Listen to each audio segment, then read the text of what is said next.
Welcome to Cruising with Cal. Cruising? You know, this feels very weird. Well, we should be on a bike, mate. No, well, I should be interviewing you. Normally it's the other way around, and I'm actually quite nervous because I'm just thinking. That's payback. That's what I was thinking. That's why I'm nervous. It's payback. Right. No, well, I don't think I shouldn't say I don't think. I definitely haven't had a bad interview with Matthew Keenan, so... Well, that's good. There's no payback, mate. Yeah, well, because normally you finish first. Or, Normally. or at least on the podium, so it's pretty hard to really put you under the microscope. Yeah, well, this is it, mate. We're on the Bully on a beautiful Sunday afternoon. Mate, I have heard that you knocked back a commentary gig in Rio because you're keen to come for a cruise on the Bully with Cal.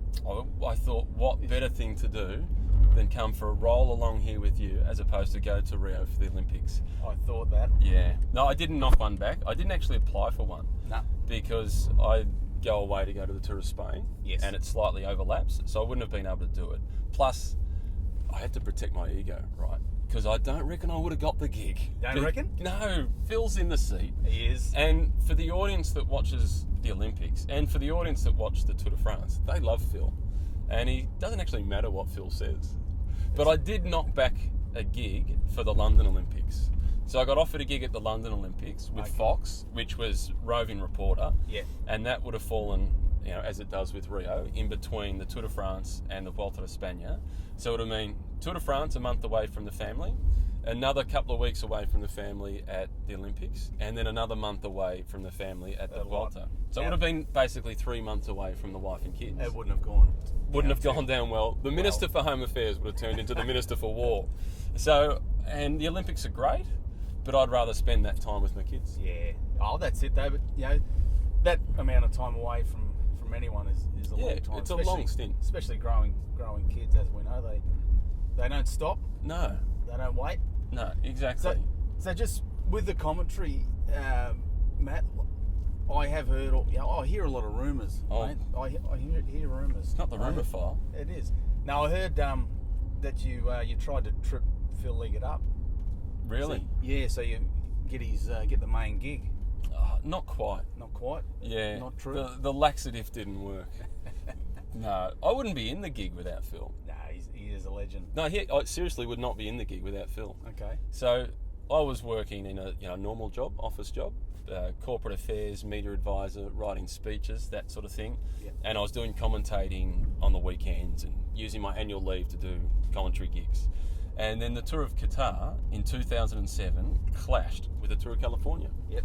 So ASO, owners of the Tour de France, they contacted Phil and Paul and said, well, you guys aren't available. Who do you recommend? So they recommended me. There you go. So I went to the Tour of Qatar, and then when I got there, they said, we're going to treat this as your audition for the Tour de France. And then I was like Dennis Denudo going to the High Court of Australia. And then after the first stage, I was dribbling mess. I couldn't bear listening to it now. I said, how'd I go? And they said, we had a few technical problems. We didn't get to listen to you, really. Oh, really? I thought, fantastic. That's a good result. So I get a fresh start the next day. Good, yeah. And then eventually, they didn't really give me any feedback. And then I got back to Australia. A couple of days later, I got an email inviting me to go and do Paris-Nice. Paris-Nice, and that was it. And it blossomed from there. So I spent 07, 08, 09, and the start of 2010 juggling a real job and the commentating. Well, you must have made an impact, that's for sure. Yeah, until I could build the commentary enough to actually earn a living out of doing that. Yeah, and that's it. You never look back. No. Well, let's backtrack, Matt. Like, your passion, your love for cycling. Where did that start, mate? Where were you at? A family friend, actually. So, the husband of one of my mum's closest friends. His name was Jim Fawcett. He was a bike rider. Yeah. So he won a Melbourne Yarrawonga. Yes. He won that in 85. He was a premiership player with Preston in the VFA, and he played district cricket. So he was a pretty good all-round sportsman. He also had a daughter that was the same age as me, and she was really cute. So that was the attraction, wasn't it? Oh, yeah. Linda Not was the bikes. Fantastic. So she was my childhood sweetheart. Okay, yeah. But he got killed riding to work in 87 when I was 12. And then as a result of that, a dampener was put on the ambitions to race bikes. Yeah. But then I started, a couple of years later, I started dating his daughter and saw the photos around the house and heard a few of the stories about races and so on. And I just really wanted to race bikes. So I got in contact with the Northcote Cycling Club. Yes. Because I watched half-time of the VFA. They used to have the Austral, Forges Wheel Race, and I thought Northcote must be the best club. Well, it was definitely one of the leading clubs. Small membership 80s, numbers. That would have been 80s. Small membership numbers, but high quality. Yeah. High quality. Well, the Niwan clan were, they were leading the Don't get me charge started there. on the knee ones. Oh, okay. Okay, Touchy point. Sore point. I'm still recovering from Ron Niwan. So I'm 15 years of age, 1990. I'm going down to my first track race at Northcote, and I'm pretty anxious. Yeah. So I packed a bike that I got from the club with cotter pin cranks, mind you. It was pre-war almost. Yeah, exactly. It might have actually served in the Second World War, this bike.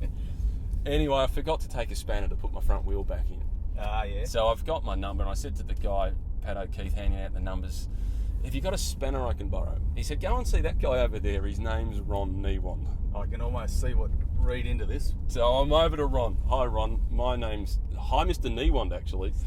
Respect. My name's Matthew. Can I please borrow a spanner to put my front wheel in? What do you need? A 14 or a 15? I don't know. No idea, yeah. Multi-grips. I don't care. Yeah. I just want to put... I put my front wheel in. 15. What does that say, son? Sid Chrome? Boomerang, son. Boomerang. So I got the front wheel in, and I took the Sid Chrome back, the Boomerang back to Ron, and then 3 races, as you know, the classic Thursday night club race, scratch race, points race, motor pace. Yeah. Last in all 3, right? So track racing, that was the first race. Yeah, it was on the track. First race. Finished last in all 3. And then I went home, and having the ego that I had, or maybe still have, the self-belief, I just thought, well, this is going to make for an outstanding opening chapter when I become the first Australian to win the Tour de France, from Really? last to first. That's a true story. Not quite, No, but I yeah. thought, I still thought, well, I'm starting on the track, but the Yeah. track's not my thing. I'm looking forward to the road season. Don't be deterred. Still chase the dream. I still wanted to ride the Tour de France. Yeah. And I spent actually the first month finishing last in every race. Every race. And the first race I won was the Northcote Club Scratch Race Championships for the juveniles. Second place, you won't believe this, Luke Roberts. Really? Luke Roberts? Yeah. World champion, Olympic gold champion. medalist. But I was 2 years older than him. You can edit yeah. edit that out of it, because No, the difference between 16 and 14 is enormous, right? But I still like to remind him every time I see him. I would too, mate. I Yeah. would.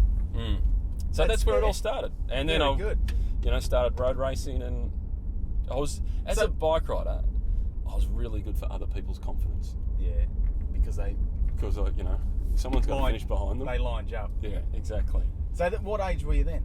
15 when I started. 15, Yeah, okay. 15. So okay, track, you thought, nah, that's it. But I kept racing. I'd race the track. Classic, most kids at that period, they played footy in the winter and cricket in the summer. And if you were a cyclist, you raced the road in the winter and the track in the summer. That's how it was. You raced the road, didn't you, as a juvie? I did. Juvenile? I didn't. I did race it because I knew it was going to help me for track. So Yeah. it wasn't something I focused on as much as track, but I still did it. And old Cole wouldn't have let you get away with not riding. No, early days. You're old man. That's it. Early days, fixed gear and spinning along on the road. Yeah. Used to come down to Melbourne, stay with the Niwan clan, and You brought a cricket bat the first time, didn't you? Because you didn't trust city folk. well, actually, It's true, isn't it? It is true. It is true. Yeah. They actually had the cricket bat Ready for you? ready. So I was just a little bit wary of driving in the driving. Just a little bit wary of the city folk. I'd heard a lot of stories and I was a little bit scared. Because everybody was well behaved in Ararat. Yeah, they were. Oh, of course. Good country people. Yeah. So you road you found roads where you want to be, and you had a year overseas or a year or two. Yeah, I had 2 years. So first Where year, was that? 1995. So as a 20-year-old, I went to the Netherlands. Okay. And Whereabouts? in Delft, near Rotterdam. Okay. And So down a bit south. yeah, Yeah. Ron Niwan. Ron Niwan organised it for me. Really? A team in Holland. Yeah, so I went over there, and at this point, I was a bit of a bum at school. So I got asked to leave the school that I was at in year 9, and then I went to the local tech school and didn't perform particularly well because I was going to ride the Tour de France. So I didn't actually need school. No. And is that true? You used to wag classes because you thought you needed the I'd go training. You needed to put them. I'd wag school and go ride my bike. Yeah. Everybody else wags school and they experiment with drugs or alcohol or chase girls or that sort of stuff. I hid my bag in the local parklands in Rosanna and rode to Whittlesea and back. Like, what a bike nerd. Right from the start. Well, yeah, you could say that, but you were chasing your dream, eh? You had your mind set on something, and it could have been a misspent youth, but it's turned out okay. Then I've sort of flunked my way through school. Yeah. No real education. 20 years of age. I'm in Holland racing, flat races, windy. I'm racing the Kermesses in Belgium. My best result for the season was a 7th place finish. In a Kermesse, yeah. In a Kermesse in Belgium. Which is probably one of the toughest places. Yeah, but still, let's get realistic. You're 20 years of age and you're only finishing 7th. Yeah, still. I thought, maybe I'm not as good as I think I am. So I came home, and as a 21-year-old in 96, I did year 12 at the local TAFE. And actually went pretty well. And as a result of that, there's hope yet. Yeah, there's hope yet. So I got into public relations journalism, which is what I wanted to do. Yep. I got into that course. But in 96 racing in Australia, I set myself a few objectives. I had to finish top 10 at the Nationals, top 10 in what was then the Tats Cup, which was effectively the National Road Series, and ride the Herald Sun Tour. And there was no Tour Down Under at that point. The Herald Sun Tour and the Banks race were the two biggest races. So I did that. I finished top 10 at the Nationals. I finished top 5 in the Tattersalls Cup Series. And I rode the Herald Sun Tour. I'd won a couple of, opens as we called them then. Yeah. And justified going back to Europe. So in 97, I went to Europe, rode with a French team based out of Paris. And I said, okay, let's have the plan in place. I've got to win 4 races to justify having another go at it. I won 2 races in France.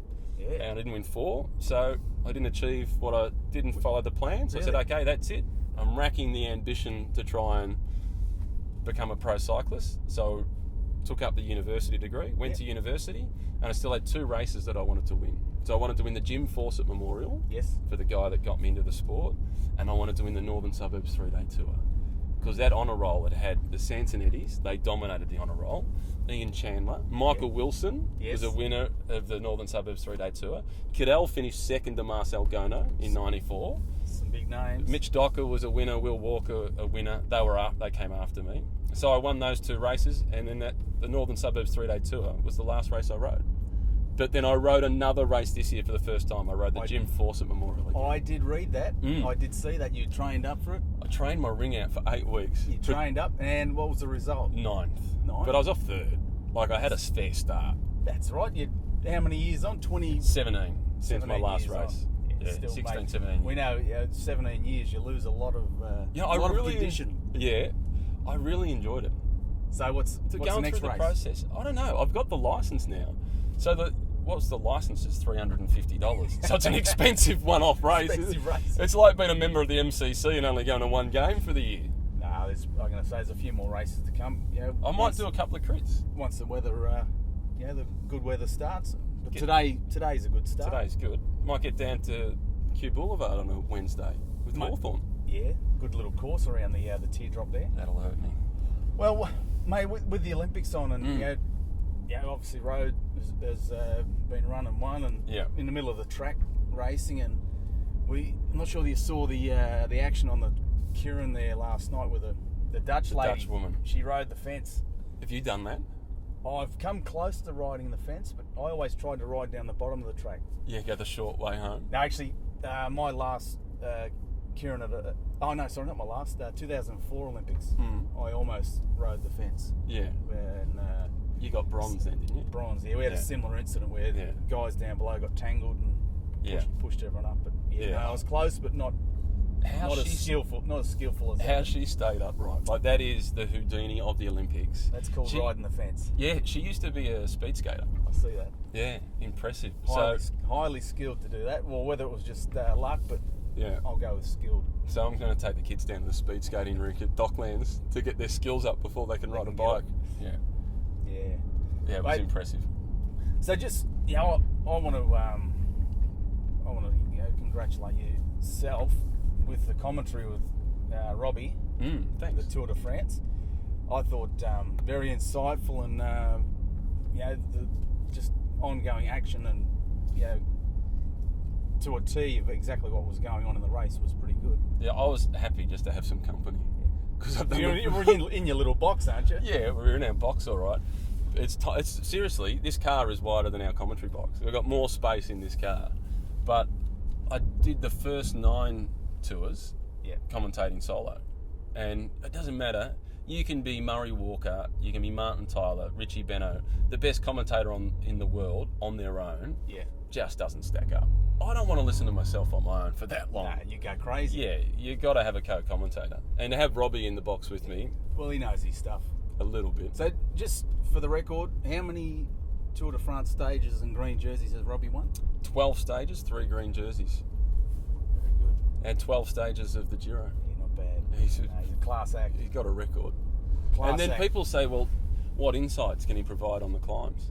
We actually spent a lot more time on the mountains than any of the guys at the front anyway. So he's got the best insight possible. Well, my early days, but also Robbie's early days, when he was with the track squad, he travelled to Mexico and we spent a bit of time on the hills. Not a lot together, but I was probably better on the hills than he was because I was there a lot longer than he was. So really? Yeah. And I Charlie, was very slow up the hills. Your old mate Charlie Welsh told Robbie that he probably wasn't going to quite make it, didn't he? In a roundabout way, yeah. I think roundabout way he did say that. Yeah, I reckon Robbie came out on top. I think Robbie's done very well. But then they both got very well. They both got inducted into the Hall of Fame last year at the Cyclist of the Year Awards, and they both acknowledged each other appropriately, adults. I think that's adults and just professional. Absolutely. Professional. But Charlie was looking at him for a different event. Yeah. Charlie was talking about for the team's pursuit. Exactly. Which he was probably right. Charlie was actually probably right on that front. Well, on that front, but he is also a young guy that was raw and he's still raw. He's very, very raw. He's honest. But he was a young guy and he just hadn't matured and hadn't made that next step. Yeah. But determined. Anyway, history has shown otherwise. Yeah. But I've really enjoyed calling with him. It's been great. Where are we going? I don't know. Not sure, are you? No, I'm just doing a U-turn down there amongst all the cyclists. Very good. So I'm going to do one up here somewhere, which is going to a dead end, which didn't really work, did it? That didn't work out. And it's paid parking, so you better do a U-turn here. Well, we're in this. Hey, how are you going to work? You going to be okay with this? Yeah, we're in this beautiful car. Mercedes-Benz Touareg has supplied us with this. It's a turn itself. Oh, well, almost. I'm hardly needing to do anything on the wheel, mate. Yeah. You like my driving form? It's good, actually. Yeah, you just hit the gutter. Very That's good. right. Like a true track cyclist on the duckboard. No one's going underneath you today, mate. I'm just keeping you on your toes, mate. Yeah. Magnificent. You know, the best security application you can have for your car so it doesn't get stolen is a gearbox. It's a gearbox, yeah. Drive a manual. They won't steal it. No. Too hard to sell. Too hard, yeah. The autos are taken over. Mm. Well, I've heard you like a bit of music and you're quite a good singer. No. I cannot sing. I've heard otherwise. Really? Yes. The word out there is that Matt Keenan is a good singer as well. I don't know what I'm doing either. No, you can't get... You're lining me up for something. I'm a little anxious. Well, if I knew how to... if you had to drive it... Knew how to work this car, I'd be right. It's a bit... Does it come with an instruction manual? Do you want me to have a look in here? No, all good. All good. All good. Hilltop hoods. Yeah. You have to turn it up. You know, you sound much better when it's a lot louder. Very and then... good. Well, let's hit it. This is for the red shots off in the mix. People in the front row, covered in spit. It's a bit hard to do Hilltop Hoods. Any justice. Hey, local Adelaide boys. Yeah, they're awesome. There's a couple of film clips of this. One of them, they're on a tennis court riding BMXs. This life turned out nothing like I had planned. So if we had a couple of BMXs on a tennis court... Have a listen to lyrics. Yeah, I quite like them. Very good. The bit where he says, the people in the front row looked around for the faces I know. I fell in love with the people in the front row. I join you, but I don't know the words. That's a great song.